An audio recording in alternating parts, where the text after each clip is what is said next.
জীবনের এই সুন্দর মুহূর্তটা বছরে একবারই আসে। ছোট্ট জীবনের এই মুহূর্তটাকে সেলিব্রেট করার জন্য সুন্দর মানুষগুলো আমাকে কিভাবে সারপ্রাইজ দিয়েছে। রাত 12টার পরে তারা আমাকে এইভাবে সারপ্রাইজ দিয়েছে, যেটা দেখে আমি একদম অবাক হয়ে গিয়েছি। সেই সাথে রাত 12টার পরে তাদেরকে কি কি আয়োজন করে খাইয়েছে, এই সবকিছু নিয়ে আজকের ভিডিওটা। হ্যালো গাইজ, আসসালামু আলাইকুম, this is me Ahir Wasit. আজকে যেহেতু আমার জন্মদিন আর এখন বাজে রাত 12টা, হুটহাট কোনো প্ল্যান ছাড়া আমরা বাসা থেকে বের হয়ে একটি রেস্টুরেন্টে চলে গিয়েছিলাম। রেস্টুরেন্টের নাম হচ্ছে খাদো। রেস্টুরেন্টের ইন্টেরিয়র ডিজাইনটা আমার কাছে অনেক পছন্দ হয়েছে। ছোট্ট একটা জায়গার মধ্যে এত সুন্দর করে সাজানো গোছানো আর ডেকোরেশন করা, যা সত্যি মনোমুগ্ধকর লাগছে। এদের ডিজাইনটা আমার কেন ভালো লেগেছে জানো? এত ছোট্ট জায়গা কুড়ে ঘরের মতো সুন্দর করে সাজিয়েছে, হলুদ কালার, কমলা কালার, নীল কালার, তারপরে আবার সুন্দর সুন্দর লতা পাতা ফুল দিয়ে সাজানো, যা দেখতেই অনেক সুন্দর লাগছে। আমার কাছে পার্সোনালি জায়গাটা অনেক সুন্দর লেগেছে, যেহেতু ছোট্ট জায়গা, এর থেকে আর কত সুন্দর করা যায়। আমি আশেপাশে সুন্দর করে দেখাচ্ছিলাম আর এই সাথে আমাদের খাবারটা চলে আসে। আমরা অর্ডার করেছিলাম সেট মেনু।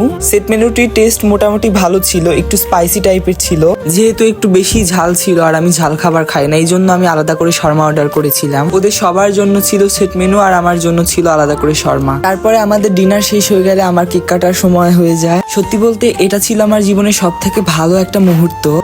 কেন বলবো জানো? কারণ আমি ওইভাবে কখনো বার্থডে সেলিব্রেশন করি না, বা আমার কখনো মনেও হয়। তো সেই দিক থেকে যদি ভাবা যায় তাহলে আমি একটু লাকি, কারণ এরা আমাকে এত সুন্দর করে একটা সারপ্রাইজ দিয়েছে। সবাইকে অনেক ধন্যবাদ। তো ভিডিওটি ভালো লাগলে অবশ্যই লাইক, শেয়ার, কমেন্ট করবেন।